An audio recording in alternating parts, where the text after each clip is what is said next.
Let's get one thing straight. Detachment is not about playing games. It's not about pretending you don't care when you do. It's not about ignoring texts for hours to make someone sweat, and it's definitely not about acting like love doesn't matter to you. Detachment is power. It's a shift in focus. It's the ability to hold your own no matter what's happening around you. Too many women fall into the trap of thinking that the more they give, the more they prove their worth. If I just love him harder, if I just show him how much I care, if I just make him see how good we are together, he won't pull away. But here's the hard truth: when you operate from that place, when you cling, when you overinvestment, woman is attached to an outcome they can sense. When you're waiting on their text, when your mood depends on their attention, when your whole emotional world is wrapped up in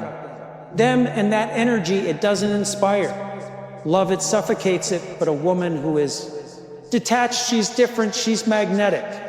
Not because she doesn't care, but because she isn't seeking external validation to feel whole. She moves through life with a quiet confidence of someone who knows her worth, no matter what, and that's irresistible. Now let's talk about what detachment actually looks like. It means you don't need constant reassurance to feel secure. You're not waiting by the phone, overanalyzing his words, or twisting yourself into knots, trying to be enough. You already are enough, and you know that if someone can't see that, it's their loss, not yours. It means you don't chase, not because you're playing hard to get, but because you are hard to get. You're selective with your energy. You're not available for inconsistency, breadcrumbs, or half-hearted effort. And if someone wants to be in your life, they need to earn that place. It means you don't overgive. So many women pour themselves into people who haven't even shown up for them yet. They invest too much too soon, hoping to be chosen. But when you detach, you stop giving out love like it's a bribe. You let people prove they deserve your time and attention before you hand it over. And most importantly, it means you stop attaching your happiness to someone else's actions. A man not texting back does not define your worth. A man pulling away does not mean you did something wrong. A relationship ending does not mean you failed. When you're detached, you realize that your emotions are yours to control. You don't let someone else's behavior dictate how you feel about yourself. But listen, why overgiving pushes men away. Detachment doesn't mean you stop caring. It doesn't mean you become cold or emotionally unavailable. It means you love with an open hand instead of a clenched fist. It means you allow things to flow rather than trying to force them. It means you understand that what's meant for you will stay and what isn't, you're willing to let go. And here's the beautiful part: when you detach, you don't lose love. You invite better love. You attract people who respect your boundaries, who value your presence, who rise to meet your energy instead of draining it. You create space for the kind of love that doesn't require you to chase, beg, or prove. The kind of love that feels like home instead of a battlefield. So the next time you feel yourself gripping too tightly, whether it's to a relationship, an outcome, or a person who isn't meeting you halfway, pause, breathe, and remind yourself you don't need to control this to be okay. You don't need to force anything that's truly meant for you, because a woman who is detached, she is powerful, she is free, and men can't resist her. Let's talk about energy, because it speaks before you do. It enters the room before you say a word. It's the thing people feel about you before they even know you. And when it comes to relationships, your energy is either pulling someone in or pushing them away, whether you realize it or not. You've probably experienced this. You've met someone who didn't even have to say much, but there was something about them, something that made them intriguing, something that made you pay attention. And on the flip side, you've Probably also met someone who energy felt off. Maybe they were too eager to, anxious, or trying too hard, and it made you feel uneasy. This is why energy is everything. You can say all the right words, wear all the right things, and play all the right rules, but if your energy is screaming insecurity, desperation, or fear, that's what people will pick up on. And when you're interacting with men, this matters even more, because attraction isn't just about what's being said, it's about what's felt. Think about when you're waiting for a text back. If your energy is calm, grounded, and detached, it's easy to wait. You send a message and go about your day because you're not basing your worth on the response. But if your energy is needy, anxious, or overinvestment, the waiting, the emotional roller coaster of why hasn't he replied yet, or did I say something wrong, or maybe if I double check he'll answer that. Energy doesn't just stay inside of you, it translates into your actions. It makes you react instead of receive. It makes you overcompensate, over-explain, or over-give, and that's when things start to fall apart. Because here's what most women don't realize: the second your energy shifts into needing someone to validate you, the dynamic changes. You stop being the woman he was drawn to in the first place, the one who was effortlessly herself, the one who knew she was enough. Instead, you become someone who is seeking something from him, and men feel that shift. They may not be able to put it into words, but they sense it. They sense when you're looking. Energy speaks louder than words to them for approval. When you're waiting on their next move to decide how you feel about yourself, when your happiness is tied to their responses, and that energy, it's heavy, it's pressure, and it's the opposite of attraction. On the flip side, when a woman is centered, when she knows her worth without needing someone else to confirm it, that energy is magnetic. She's not worried about whether he texts or not, because she's busy. She's not analyzing every little detail, because she's secure in herself. She's not waiting, she's living. And that energy, that's what men can't resist. Because here's something you need to know: people don't fall for words, they fall for how you make them feel. And when you're radiating confidence, self-respect, and ease, it changes the way you move, the way you communicate, the way you show up in every interaction. You don't rush, you don't force, you don't need anyone to make you feel chosen, because you've already chosen yourself. That's why energy matters more than words. You can't convince someone to like you, you can't make someone value you, but when you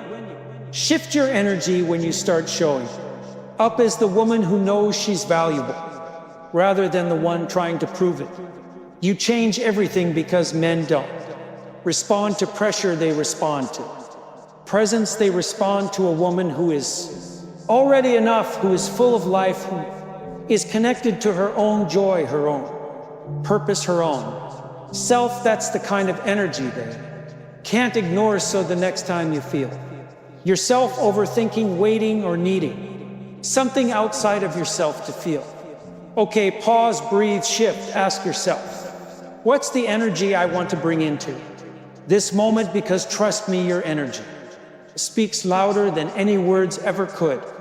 And when you learn to own it, you become unstoppable. Let's be real: overanalyzing is exhausting. It drains your energy, steals your peace, and makes you question things that don't even need questioning.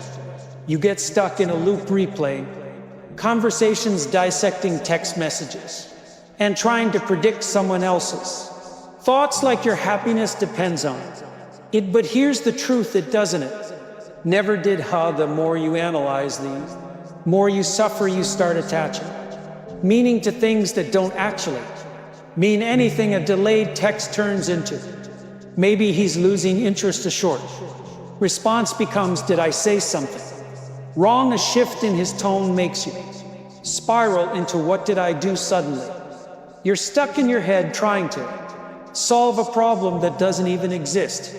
And while you're doing that, while you're stuck overthinking every little detail, you're not actually living, you're not present, you're not enjoying yourself. You're waiting for a sign, waiting for clarity, waiting for someone else's actions to give you permission to feel. Okay, but what if you didn't have to do that? What if instead of trying to figure everything out, you just let it be? Because here's the thing, the right. Stop overanalyzing and start living.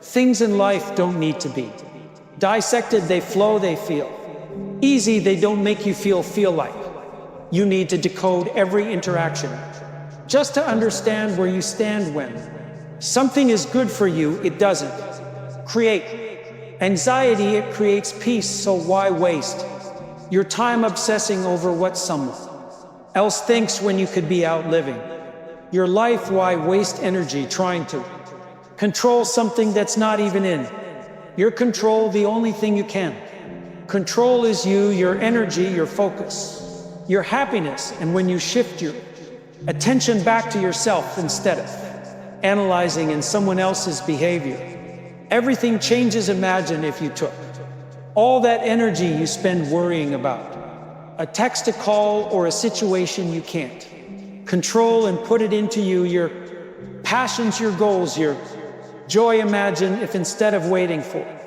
someone to validate your worth, you just decided you were already worthy, because you are. When you stop overanalyzing, you start trusting that if something is meant for you, it will be clear, trusting that the people who truly care about you won't leave you confused, trusting that no matter what happens, you will be fine. And that kind of trust, that's powerful. It makes you unshakable. It allows you to live in the moment instead of trying to control the future. It lets you enjoy people instead of trying to predict their next move. It makes you magnetic, because nothing is more attractive than a woman who is fully present, fully herself, and fully alive. So the next time you catch yourself spiraling, pause, take a breath.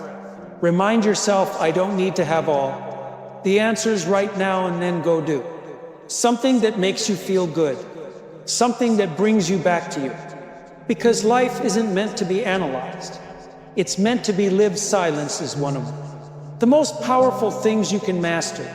It speaks louder than words, carries more weight than explanations, and has the ability to shift an entire dynamic without you having to lift a finger. Yet most people don't know how to use it. Instead, they react, they argue, they over-explain to prove their worth, their feelings, their point. But here's the truth: power isn't in the reaction, it's in the restraint. Think about the last time someone upset you. Maybe they ignored your message, said something disrespectful, or made you feel like an afterthought. What was your first instinct? If you're like most people, it was probably to react, to demand an answer, to express frustration, to say something that would make them see how they hurt you. But did it help, or did it just make you feel like you were giving away your power? Because here's the thing, reacting emotionally doesn't make people listen, it doesn't make them respect you more. If anything, it gives them control. It shows them that they can affect you, that their actions dictate your emotions. And once they know that they can push and pull you as they please. But when you don't react, when you choose silence over chasing, when you remove your energy instead of proving your point, that is when the dynamic shifts. Silence forces people to sit with their own actions. It makes them wonder, why isn't she responding? Why isn't she fighting for my attention? It creates space for them to feel the absence of your energy, and that absence is often more powerful than anything you could ever say. When you react impulsively, you give people an easy way out. You give them a response. They can dismiss a fight, they can blame on you. And why emotional independence is irresistible reaction they can use to justify their behavior. But when you're silent, they're left with only themselves, their actions, their choices, and that is what makes them. Reflect this doesn't mean you suppress your emotions or ignore things that genuinely need to be addressed. It means you choose when and if something is worth your energy. It means you recognize that not everything deserves a response, that sometimes the best way to communicate your value is to say nothing at all, because silence isn't weakness. It's not avoidance, it's control. It's the ability to sit in your power without the need to beg, convince, or prove. And the moment you master that, you become untouchable. If you want to keep a man interested, you have to understand one fundamental truth: people value what they have to earn. When something is too easy, too available, or too predictable, it loses its excitement. It becomes routine. And in relationships, routine often kills attraction faster than anything else. Now, let's be clear, this isn't about playing games or manipulating someone by deliberately ignoring them. It's about creating natural space. It's about having a life so full, so rich, and so engaging that you aren't sitting around waiting for him to call, text, or plan the next date. It's about being a woman who isn't available all the time, not because she's trying to make him chase her, but because she has things going on, things that don't revolve around him. Men are wired to crave a little challenge, not in the sense that they want drama, but in the sense that they want to feel like they're earning your time and attention. When a woman is always available, always waiting, always accommodating, she unintentionally removes that challenge. And once a man feels like he doesn't have to put an effort, he stops putting an effort. Think about it. How do you feel when something is just handed to you without any effort, when there's no anticipation, no sense of excitement, no need to work for it? It's human nature to take for granted the things that require no effort to keep, and this applies to relationships too. Being unavailable sometimes means you don't drop everything just because he texted. Means you don't rearrange your entire schedule to fit his. It means that when he reaches out, you don't always jump to respond immediately, not because you're trying to be distant, but because you have a life that doesn't revolve around him. And that life, that's what makes you attractive. That's what makes him want to be around you. When a woman is too available, she unknowingly sends a message: you are the most important thing in my life, and I will always prioritize you over myself. And while that might sound romantic, it actually does the opposite of what you want. It makes a man feel like he doesn't have to do anything to keep your attention. There's no excitement, no mystery, no pull that makes him want to chase. But when you are sometimes unavailable, when you are busy, engaged in living your life on your own terms, he starts to notice. He starts to wonder what you're up to. He starts to miss you, and that is what keeps this spark alive. Now, this isn't about making a man insecure or playing hard to get to the point where he feels unwanted. It's about balance. It's about showing up when you genuinely want to, while also making sure you don't lose yourself in the process. It's about making sure that you remain the priority in your own life, rather than making him your priority. Because here's the truth: men fall in love with women who make them feel something. And when you are they're always available, always predictable, you remove that sense of excitement. The power of silence over reactivity. Become comfortable, and while comfort is great for long-term connection, attraction thrives on anticipation, on missing someone, on wanting to be around them. The irony is, when you stop making yourself so available, you don't lose him. You make him want you more. You create a space where he has to step up, put in effort, and choose to be around you, and instead of just expecting you to always be there. So instead of constantly being the one to reach out, let him wonder about you sometimes instead of being free every time he asks to hang out. Let him see that you have other things going on instead of always responding. Instantly take your time, not as a strategy, but because you're genuinely busy building a life you love. When you do this, something shifts. He starts appreciating your time more. He starts valuing your presence because he sees that it's not something he can take for granted. He starts choosing you rather than just expecting you to be there, and that's what keeps him interested. Not games, not manipulation, just a woman who knows her worth, lives her life, and lets him earn his place in it. Negative feelings have a way of consuming you. If you let them, they creep in quietly at first. Doubt, anxiety, frustration, until suddenly they're running the show. You replay conversations in your head, analyze situations that didn't go the way you wanted, and get caught in an emotional storm that feels impossible to escape. But what if the way out isn't through more thinking, more analyzing, or more effort? What if the real cure to overcoming negative feelings is detachment? Detachment doesn't mean you stop caring. It doesn't mean you suppress your emotions or pretend nothing affects you. True detachment means stepping back and refusing to let a mob control you. It's about creating enough space between you and your feelings so that you can observe them instead of being consumed by them. Think about how much energy you waste holding on to things that don't serve you, obsessing over what someone else thinks, reliving past mistakes, fearing outcomes that haven't even happened. All of this drains you. It keeps you stuck, and it gives power to things that shouldn't have control over your life. But when you detach, everything shifts. Instead of reacting impulsively, you pause. Instead of drowning in your emotions, you allow them to pass through you. Instead of attaching your happiness to external things, how someone treats you, whether things go your way, you find peace within yourself. The truth is, most of our suffering comes from attachment.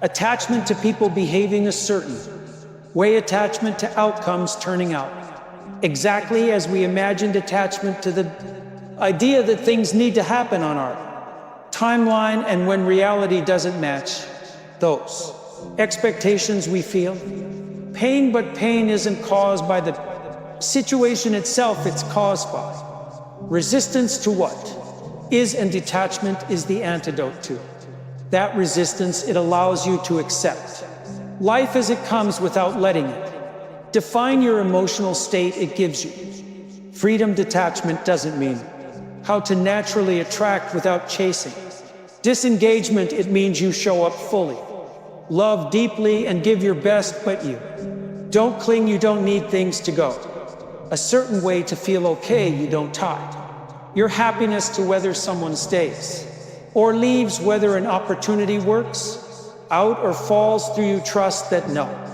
matter what happens, you'll be fine. And when you trust that everything changes, you stop overreacting. You stop begging for answers. You stop gripping so tightly onto things that aren't meant for you.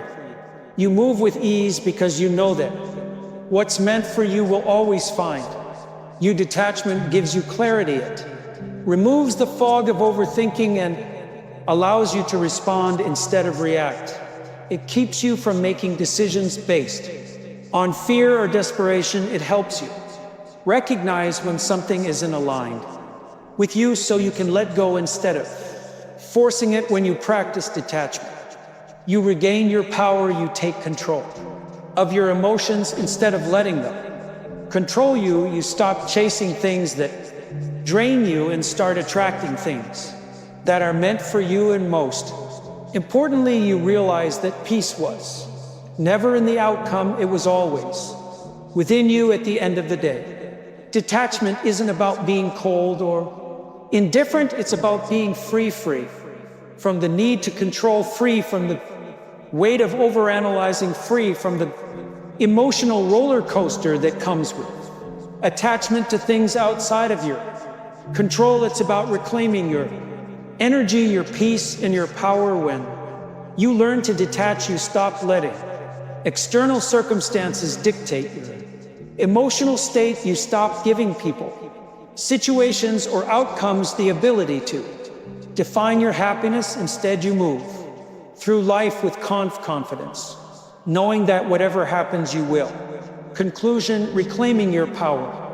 Be okay, and that kind of energy that's unstoppable, that's what makes you magnetic. That's what allows you to truly live instead of just reacting to life. So take a deep breath, release the need to grip so tightly, and remind yourself you are whole on your own. You don't need validation, approval, or certainty to be at peace. Everything that's meant for you will come with ease, and everything that leaves was never truly aligned the moment you let go of. Attachment is the moment you step into your true power, and from that place you can create a life that feels like effortless and free.